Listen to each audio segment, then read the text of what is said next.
تبختر ترجل بصوت وخيل فما لك. بسم اللہ الرحمن الرحیم۔ السلام علیکم۔ احادیث کی روح سے ماں کے قدموں تلے جنت ہونے کا مطلب۔ متعدد احادیث سے حضور اقدس صلی اللہ علیہ وسلم کا یہ ارشاد ثابت ہے کہ ماں کے قدموں تلے جنت ہے۔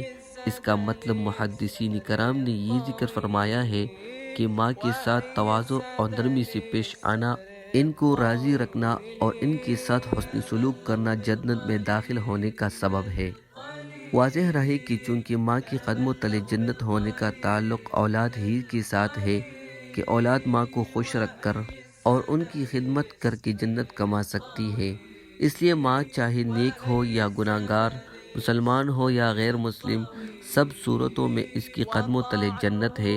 البتہ غیر شرعی کاموں میں والدین کی اطاعت جائز نہیں۔ اس سے ان لوگوں کی غلطی بھی واضح ہو جاتی ہے کہ جو ماں کے قدموں تلے جنت ہونے کا تعلق صرف ماں کے ساتھ جوڑتے ہوئے یوں کہتی ہے کہ ہر ماں کے قدموں تلے جنت نہیں، بلکہ صرف اسی ماں کے قدموں تلے جنت ہے جو نیک ہو اور دین اسلام کی تقاضی پوری کرتی ہو، یہ کلی غلط فہمی ہے۔ کیا حج کے لیے بینک میں جمع کرائی گئی رقم پر زکوٰۃ واجب ہے؟ تو اس کا جواب یہ ہے کہ اگر حج کے لیے رقم جمع کرا دی گئی تو اس کی دو صورتیں ہیں۔ صورت نمبر 1 حکومتی اسکیم، صورت نمبر 2 پرائیویٹ اسکیم۔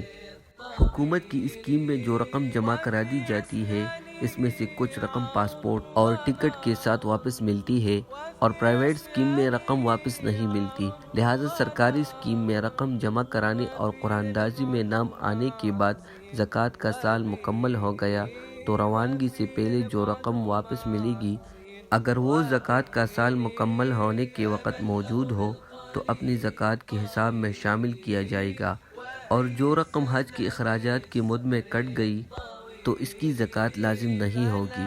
اور پرائیویٹ اسکیم میں چونکہ کوئی رقم واپس نہیں ملتی تو جمع کرائی گئی رقم پر زکوٰۃ بھی لازم نہیں ہوگی۔ اور اگر سرکاری اسکیم میں رقم جمع کرائی ہے اور ابھی تک قرآن اندازی نہیں ہوئی یا قرآن اندازی ہو گئی اور ناکام امیدواروں میں نام آ گیا تو بھی اس رقم پر زکوٰۃ کا سال پورا ہونے پر زکوٰۃ واجب ہوگی، خواہ وہ رقم ابھی تک بینک سے نہ نکلوائی ہو۔